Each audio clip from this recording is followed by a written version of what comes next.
Sekarang kita masuk ke materi ke-8, syuf'ah dan ketentuan hukumnya. Apa itu syuf'ah? Dikatakan di awal sekali, syuf'ah ialah pengambilan yang dilakukan salah seorang sekutu terhadap bagian sekutu lainnya yang telah dijualnya dengan membayar harga sesuai dengan harga jualnya. Jadi misalnya saya sama si fulan membeli satu tanah sama-sama. Maka dia kebetulan mau jual haknya dia 50%, maka saya membelinya. Seperti itu yang dimaksud dengan syufa'ah. Saya mengambil porsi, bismillahirrahmanirrahim, ya, orang yang mau menjual haknya, gitu. Orang yang mau menjual haknya dari persatuan akad antara saya sama dia, gitu ya, satu produk yang kami beli bersama-sama.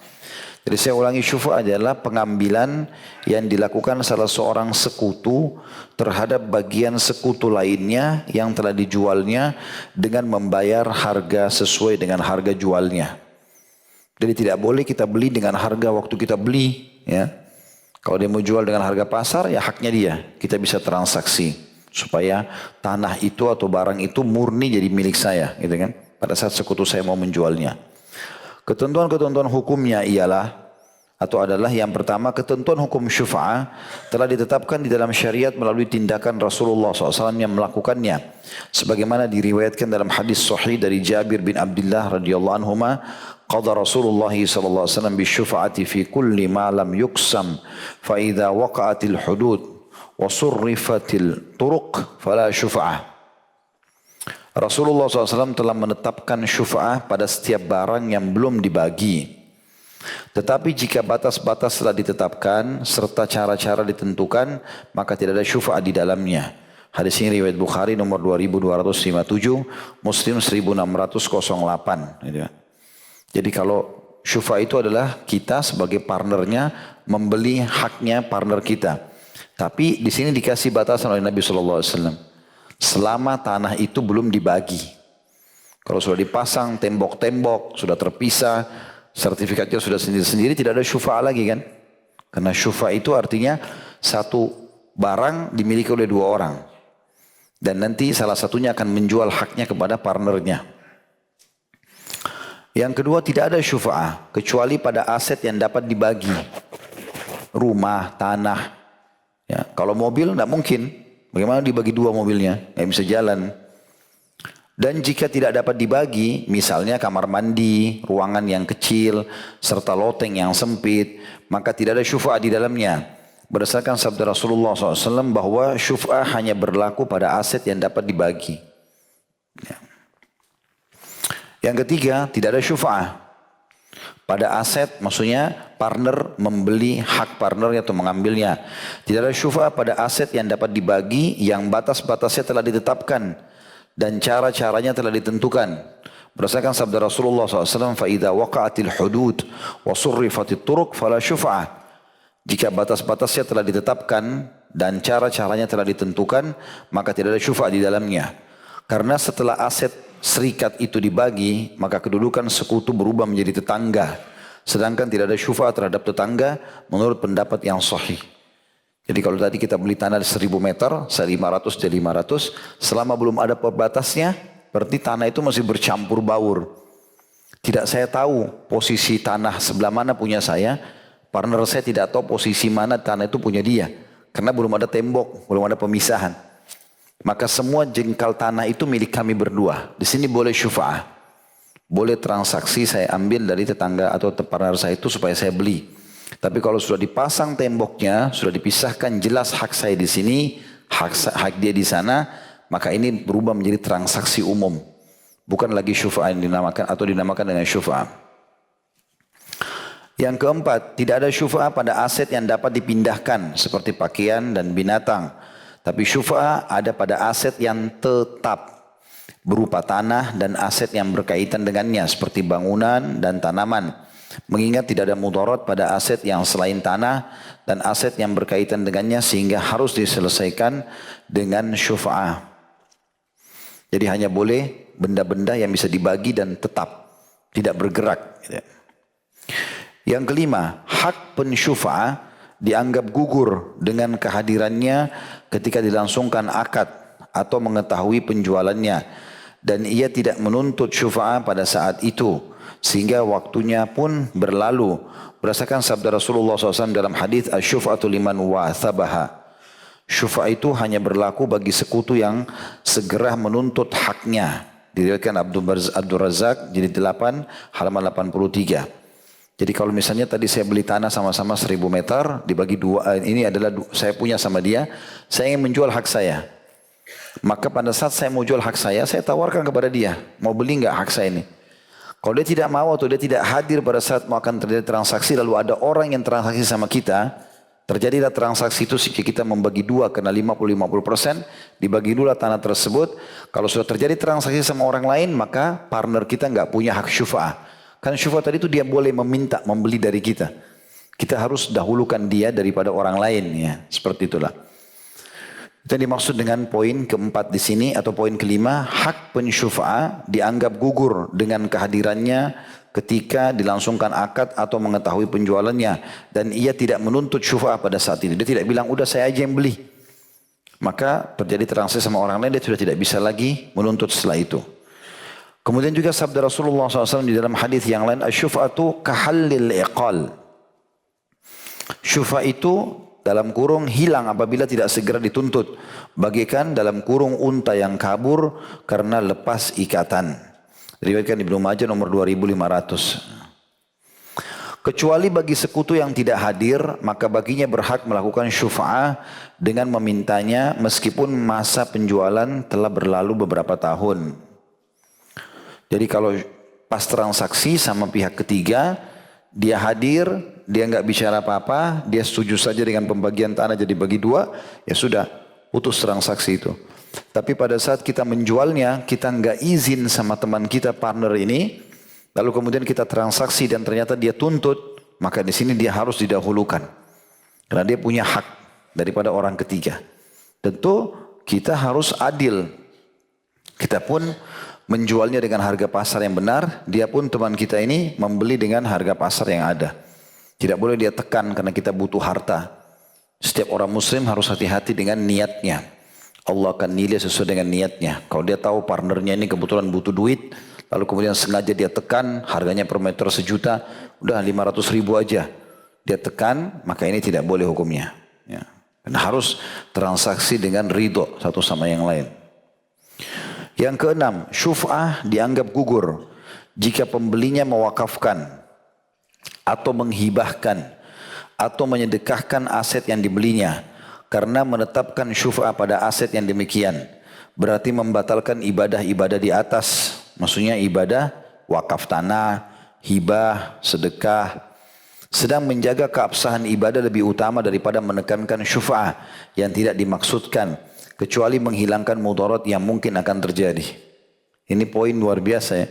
Bagaimana di poin ke-6 ini seorang muslim mendahulukan apa yang sudah dia niatkan ya, untuk ibadah daripada keuntungan duniawi. Antum kalau sudah niat hibah, jual, ya, itu tidak, usahakan tidak berubah lagi selamanya, gitu kan. Masalah kebutuhan rezeki itu bisa dicari di tempat lain. Karena mengutamakan utuhnya pahala ibadah didahulukan daripada transaksi duniawi. Seperti itulah. Yang ketujuh, pembeli berhak memanen serta menanam yang terpisah jika ia membangun dan menanaminya. Maka sekutu yang menjadi pensyufa'ah dapat memilikinya dengan membayar harganya atau mencabutnya dengan mengganti kerugiannya. Sehingga ia tidak menimbulkan mudarat dan tidak pula menjadi penyebab timbulnya mudarat. Jadi kalau tanah tadi 1000 meter, saya sama si B atau sama si A sudah sepakat nih, kami syufa'ah. Kami berdua punya hak di situ, sama lain bisa transaksi membeli hak temannya, gitu kan. Tapi ternyata saya mau jual. Saya tawarin dia, dia datang pada saat akad, ternyata dia nggak mau. Ada orang ketiga yang datang lalu beli. Dibelilah sama dia hak saya. Kalau dia pada saat transaksi, teman saya ini tidak menuntut syufa'ahnya, hak dia untuk lebih dulu memiliki tanah itu dengan membeli harga pasar, maka pindahlah kepada pembeli baru, gitu kan. Nah, kalau pembeli baru membangun, menanam di situ, ini yang dikatakan di poin ke-7. Pembeli berhak memanen, jadi dia beli sesuatu di situ, apa yang ada di situ, tanaman ataupun dia menanam sesuatu. Pembeli berhak memanen serta menanam yang terpisah. Jadi kalau sudah dijual tadi setengah-setengah, dia punya hak memasang tembok, berhak menanam, kalau ada tumbuh-tumbuhannya dia berhak mengambil haknya, hasil panennya. Jika ia membangun dan menanaminya, maka sekutu yang menjadi pensyufa'ah dapat memilikinya dengan membayar harganya. Kalau temannya tadi mau, yang jadi partner bisnisnya itu, mau juga ikut merasakan mangga yang ada di tanah sebelah ini, pepayahnya atau apa saja, dia membayar harganya. Atau mencabutnya dengan mengganti kerugiannya. Atau misalnya dia merasa terganggu di tanah itu, kenapa ditanami?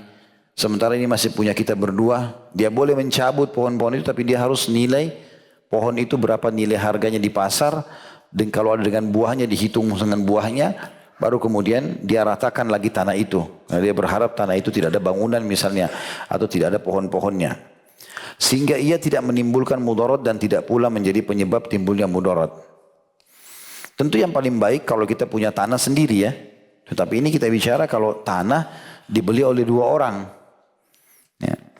Yang kedelapan, pertanggungjawaban pensyufa'ah ditujukan kepada pembeli. Dan pertanggungjawaban pembeli ditujukan kepada penjual. Pensyufa'ah berhak meminta aset yang dijual kepada pembelinya. Sedangkan pembelinya harus mengembalikan kepada penjualnya tentang keseluruhan harta yang berkaitan dengan kewajiban syufa'ah di dalamnya.